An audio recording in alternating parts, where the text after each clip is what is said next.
Jai Hind aspirants, this is Ahir and welcome you back to SSB Crack Exams.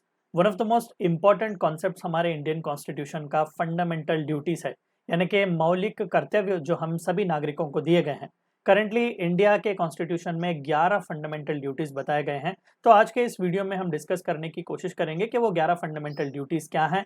अब जो कि वो non justiciable in nature में है, तो फिर उनका फायदा ही क्या, किस तरीके के तरीकों से लोगों को पिनलाइज किया जा सकता है अगर वो फंडामेंटल ड्यूटीज को निभाएंगे नहीं। और भी कई सारी इंपॉर्टेंट सी चीजें हम इस क्विक रिवीजन में देखने की कोशिश करेंगे इंडियन कॉन्स्टिट्यूशन फंडामेंटल ड्यूटीज में। अब देखिए फंडामेंटल ड्यूटीज की अगर मैं बात करूं तो पार्ट 4A, देखिए 3 पार्ट तो बहुत ही इंपॉर्टेंट है। सबसे पहला तो पार्ट 3 जो कि आपका फंडामेंटल राइट्स हो गया, part 4 directive principles of state policy हो गया, और तीसरा part 4A that is fundamental duties. अब आपको पहले ही एक बात बता दूं कि फंडामेंटल ड्यूटीज मौलिक कर्तव्यों का जो ये चैप्टर या फिर जो ये पूरा कॉन्सेप्ट था वो इंडिया में इंडियन कॉन्स्टिट्यूशन में बर्थ नहीं था। यानी कि 1949 में जब हमारा संविधान पूरी तरीके से कंप्लीट हुआ तब हमारे पास फंडामेंटल ड्यूटीज का ये चैप्टर या फिर ये पार्ट दरअसल नहीं था, ये बहुत ही लेट आया। मैं आपको उसके बारे में भी बताता हूँ। तो यहाँ पर बस एक ही आर्टिकल हमने यहाँ पर दिया हुआ है फंडामेंटल ड्यूटीज के लिए, दैट इज आर्टिकल 51A। तो पार्ट 4A और आर्टिकल 51A जो है वो मौलिक कर्तव्यों के बारे में, फंडामेंटल ड्यूटीज के बारे में हमें बताते हैं। मैं फंडामेंटल राइट्स नहीं, फंडामेंटल ड्यूटीज भी हमें फुलफिल करने पड़ेंगे। तो ये कॉन्सेप्ट हमने लिया कहाँ से? देखिए इस कॉन्सेप्ट को हमने अर्स्टवाइल सोवियत यूनियन से, यूएसएसआर से इंस्पायर होकर लिया हुआ था। और जैसा कि मैंने कहा कि 1949 में जब हमारा कॉन्स्टिट्यूशन कंप्लीट हुआ वहां पर सिर्फ फंडामेंटल राइट्स थे, फंडामेंटल ड्यूटीज नहीं थे। तो 1976 में हुआ क्या, श्रीमती इंदिरा गांधी जी की सरकार थी, तो उन्होंने सरदार स्वर्ण सिंह कमेटी की बैठक रखी हुई थी, यानी कि उस कमेटी को बिठाया हुआ था। तो ये कमेटी के रिकमेंडेशन के तहत, सरदार स्वर्ण सिंह कमेटी के रिकमेंडेशन के तहत 10 फंडामेंटल ड्यूटीज इंसर्ट किए गए थे। बिल्कुल, इनिशियली सिर्फ 10 फंडामेंटल ड्यूटीज यहाँ पर दिए गए थे। 11th वन जो है वो बहुत ही लेट ऐड किया गया था, मैं आपको उसके बारे में भी बताऊंगा। तो 42nd कॉन्स्टिट्यूशनल अमेंडमेंट एक्ट 1976, जिसे मिनी कॉन्स्टिट्यूशन भी कहा जाता है क्योंकि प्रियम्बल के साथ साथ कई सारी इंपॉर्टेंट सी चीजें हमने वहां पर चेंज की हुई थी। तो उसी 42nd कॉन्स्टिट्यूशनल अमेंडमेंट एक्ट 1976 के चलते सरदार स्वर्ण सिंह के रिकमेंडेशंस को लेकर 10 फंडामेंटल ड्यूटीज को इंसर्ट किया हुआ था। और 1976 में ही आर्टिकल 51A और part 4A of the Indian constitution को इंट्रोड्यूस किया गया था। ओरिजिनली सिर्फ 10 ही यहाँ पर ड्यूटीज थे, लेकिन 11th ड्यूटी जो था वो 2002 अटल बिहारी वाजपेयी साहब के टाइम फ्रेम में through 86th constitutional amendment act add किया गया था। अब वो क्या 11 फंडामेंटल ड्यूटीज हैं, मैं इन डिटेल आपको सभी के बारे में डिस्कस करूंगा। और एक और बात आपको यहाँ पर ध्यान रखना है कि फंडामेंटल ड्यूटीज जो है वो सिर्फ और सिर्फ सिटीजन्स के लिए ही अवेलेबल हैं, फॉरेनर्स के लिए नहीं। तो क्या है वो 11 फंडामेंटल ड्यूटीज? देखिए वैसे तो 51A खुद एक सबसेक्शन है, लेकिन उस सबसेक्शन में 11 हमें और भी सबसेक्शंस देखने को मिलते हैं जहां पर ये फंडामेंटल राइट्स दिए गए हैं। इन डिटेल देखने की कोशिश करते हैं। सो पहला आता है abide by the constitution and respect national flag and national anthem. बिल्कुल, ये हमारे आइडेंटिटीज हैं, चाहे वो हमारा राज्यांग हो, हमारा तिरंगा हो, हमारा जनगण मन नेशनल एंथम क्यों ना हो, वो हमारी आइडेंटिटी है, तो उसे रिस्पेक्ट करना और राज्यांग से अबाइड करना ये हमारा कर्तव्य है, ये हमारी ड्यूटी है। Follow ideals of the freedom struggle. जो कुछ भी हमारे फ्रीडम फाइटर्स ने जिन आइडियल्स को लेकर वो आगे बढ़े हुए थे, हमें उसे फॉलो करना बहुत ही जरूरी है, चाहे वो अहिंसा जैसा कॉन्सेप्ट ही क्यों ना हो, बहुत ही इंपॉर्टेंट है। तो ये भी फंडामेंटल ड्यूटी ही है। तीसरा, protect sovereignty and integrity of India. जरूरत पड़े जब भी बुलाएंगे भी तभी हमें जाने की जरूरत है, और हम देश की इंटीग्रिटी और सॉवर्निटी को हर हाल में बचाने की कोशिश करेंगे।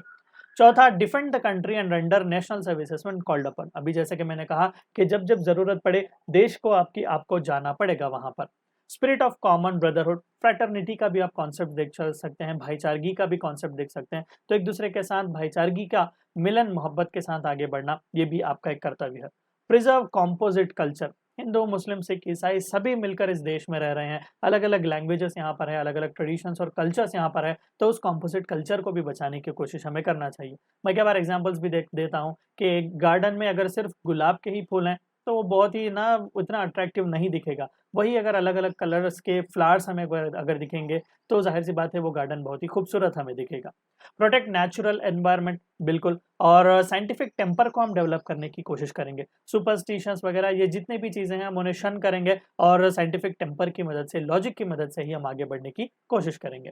सेफ गार्ड पब्लिक प्रॉपर्टी, खुद हमारी ही प्रॉपर्टी है, तो जाहिर सी बात है कि हमें ही उसे बचाना पड़ेगा। स्ट्राइव फॉर एक्सेलेंसी, आप किसी भी फील्ड में क्यों ना हो, किसी भी प्रोफेशन की क्यों ना हो, आपको चाहिए कि आप उस फील्ड में एक्सेलेंसी को अचीव करने की कोशिश करें, because by doing that you are actually contributing to the nation's growth and nation's development.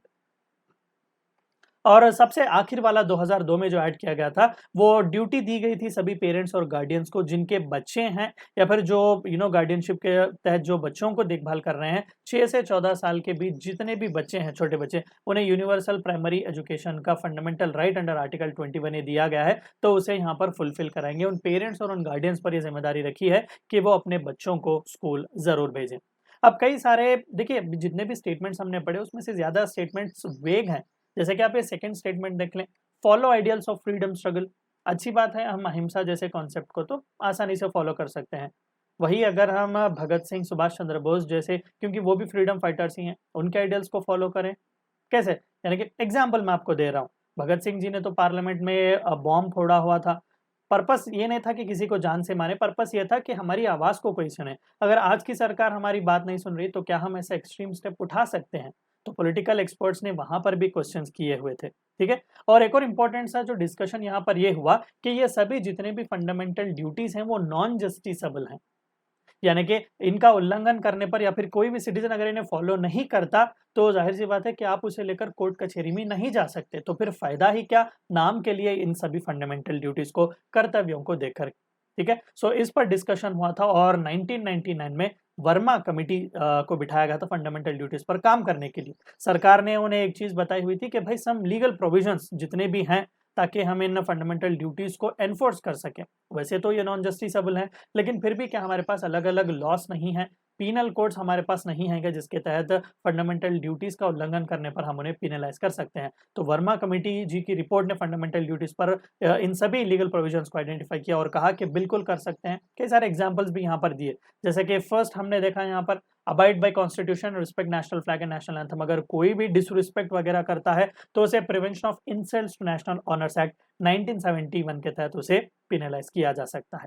और एक और भी एग्जांपल आप देख सकते हैं यहाँ पर, स्पिरिट ऑफ कॉमन ब्रदरहुड, सभी एक ही हैं, भाईचारगी के साथ जिएंगे। अगर ऊंच नीच यहाँ पर की जाती है, छुआछूत यहाँ पर करने की कोशिश की जाती है, तो no doubt protection of civil rights act 1955 के तहत उसे पिनलाइज किया जा सकता है। और सिमिलरली प्रोटेक्ट द एनवायरमेंट की जब हमने बात की, अगर वो एनवायरमेंट को प्रोटेक्ट नहीं करता तो wild life protection act 1972, forest conservation act 1980 के तहत उसे पिनलाइज कर सकते हैं। और इंडियन पीनल कोड में तो ऐसे कई सारे प्रावधान है जिसके तहत फंडामेंटल ड्यूटीज का उल्लंघन करने पर उन्हें नो डाउट पिनलाइज किया जा सकता है।